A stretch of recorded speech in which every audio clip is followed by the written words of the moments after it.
First of all, I want to thank the organizers of this event for their invitation, and especially Joel Brito, who invited me to participate here as a panelist.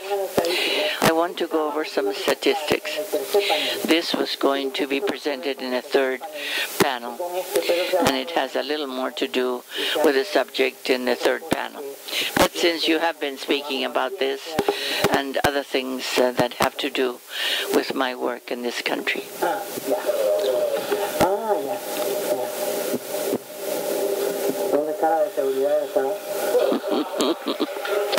Where was the state security in this case that didn't notice that? There must be somebody here who represents the Cuban state, the Cuban government. But I wanted to talk about some recent statistics of the ILO for the year 2010 and the intelligence agency of the 2011 concerning Cuban women. I work with women, and this is what we're going to talk about. 98% of the feminine population of women are educated, literate. Almost 52% is over 45 years of age. They represent 49.5% of the active labor force in the country, according to the ILO statistics. They are represented in the various sectors as follows. According to the ILO, 10% in the agricultural sector. According to the CIA, it's 20%. 14% in the industrial sector. According to the CIA, it's 19%. And 76% in the service sector. According to the ILO, and according to the CIA, it's 60%. For years now, it's felt that 70% of the work in light industry is that of the made up by women. 30% of the agricultural engineers. When we speak of services, we're speaking also of education and public health, where they represent 70 and 72% respectively. 37.7% of the labor force, non-agricultural force, is feminine. The ILO says that the women between 15 and 64 years old, 50% is women. The total labor force is considered to be over 5 million persons. According to the publication of the National Statistical Office, there are 3,072,000 women, and only 1,075,000 are women. 45% of the women in working age are employed. But the same tabulation says that of the 900 women who were employed at that time were really unemployed, waiting to be reassigned or retrained, or all of those things that are said, so as not to change the statistics. What we know is there is 1,400,000 women who didn't want to work or who had no job, so that there was no longer 55% employed, but 54%. Now, why didn't they want to work, these 1.5 million women? It was because the state didn't have the budget to pay for these laborers, but also because the laborers, the salaries were useless. 435 Cuban pesos for a teacher with 20 years of experience. That's $18 per month. 345 for the social workers who had special studies and no experience, which is 14 $215 per month, $225 for the new teachers, those who were trained only in 1 year, and also with for other teachers it was only $9 per month. These are the neighbor areas where women predominate. We have been trying to empower women in Cuba through very small self-help and self-employment ideas. During the past 6 months, private initiative and self-employment are not going to resolve the problems of Cuba. We can agree with that opinion. Could we be in agreement with that opinion if we don't know what's going to happen to the macroeconomy? The recovery of the macroeconomy depends on the heavy industry and also the fact that maybe the roof will fall over the head of every common woman. We have to reinforce those roofs. We have to fill our refrigerators. We have to eliminate all insects and parasites. But above all,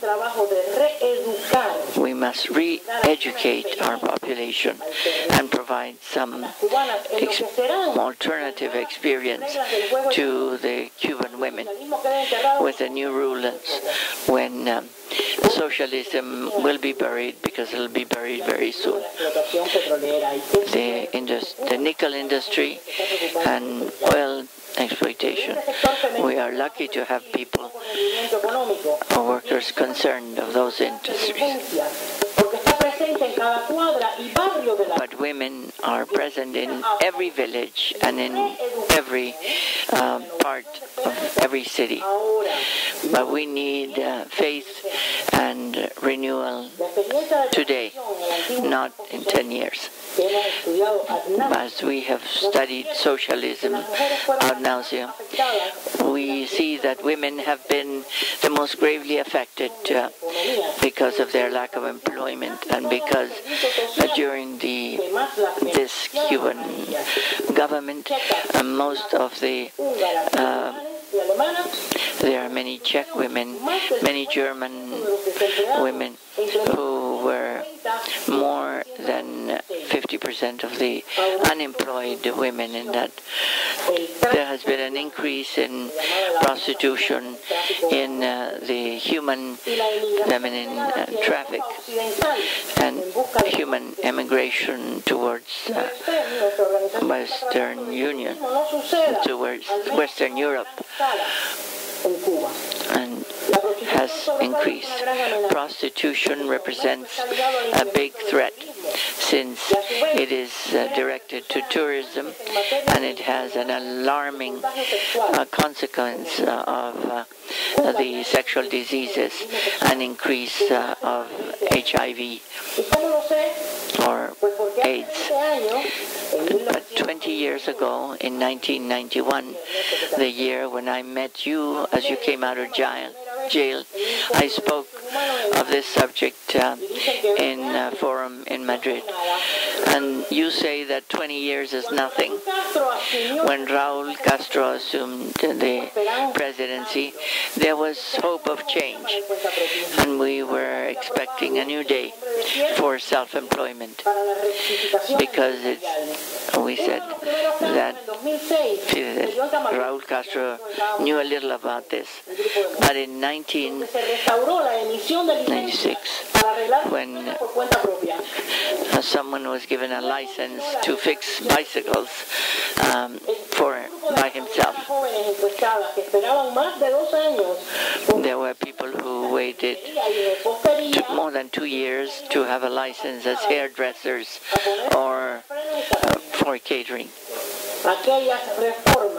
So those reforms did not respond to the abilities of all Cuban women. A few years later, and several years after the Congress, 5 million workers are beginning to wait for the layoff of that million workers that has been announced since 2010.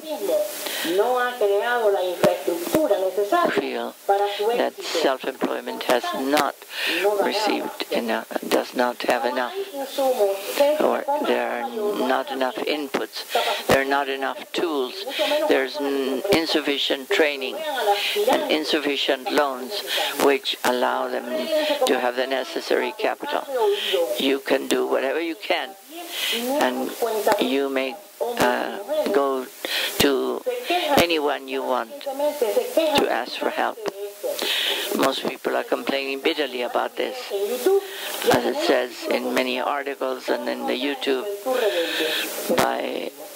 an article published by the rebel youth say that the statistics, though they are not exact, will allow us to prepare a profile on self-employment in the island, and also we will get some more information on the sex. We don't know how many women are unemployed now. We don't know how many men have requested licenses as self-employed. We do know that many of the workers are in the public health sector and in the food sector. We know have been women.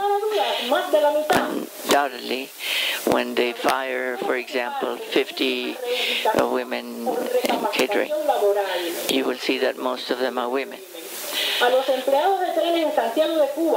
The train employees in Santiago del Cuba, most of them turn out to be women, and that will not be different now. We could calculate that between 40 to 50% of those who are fired will be women. Visualize this. A 250,000 family members or mothers of families, and imagine how many more there will be among the aged. These policies have no intelligent promotion plan. There is no way that they have been taught how to function as self-employed. So self-employed men and women are not being seen as first-class citizens. They carry with them the memory of Fidel Castro's calling them parasites and crooks. The self-employed are still complaining, like the ones who received licenses in 2010, and they will join the 157 already unemployed. They have no inputs for the things they have to pay for, like the raw material, and there are many restrictions for the sale of their products. We have decided that they cannot possibly work. And we shall talk later about that. For the private initiative to prosper, you must nurture it, and you must make work easier. But what is unknown about the Cuban people is that people still have hope and feel good about the future. The self-employed need investment. The government of Cuba must see to it that the Cubans and Cubans abroad can compete in the self-employed world. One gentleman said that these statistics were questionable, but there are 75,000 families in exile who are already investing with their families in Cuba. In other words, they are assisting. But that might refer to the purchase of housing. That doesn't mean for self-employment of the shoemaker. The government of Cuba must be straight, but it must provide credit, especially as the Grameen Bank does in Bangladesh, because they have most of their clientele is very impoverished women. In the experience of the Grameen Bank, we base our saying that we were thinking well in 2004. Our experience has shown this very clearly. We have seen many women in self-employment in the past 5 or 6 years. There has been little change, but change indeed has occurred. They're going to ask for suspension of the money sent abroad and a suspension of the trips. How significant is that? In our case of the Cuban workers, these rules for self-employment cannot be learned from morning till night. There is undoubtedly a dependence still on socialism or on communism, because they lack the tools for self-determination, and there's no better school than the school of the street, and there's no better schooling than that obtained through practice. So what is best for attaining that? The opening, because if there is openness, then they will lose control of the population. The dictators cannot continue being dictators with an open society. When Castro says anything, that is sufficient proof of what I'm saying. Up to now, this reform for self-employment is the only reform that has been more or less put into effect. And we know that after the 6th Congress, we will have many more topics to speak about, even with a different perspective and a different focus. We will continue to be Cuban women and thinking. Thank you very much.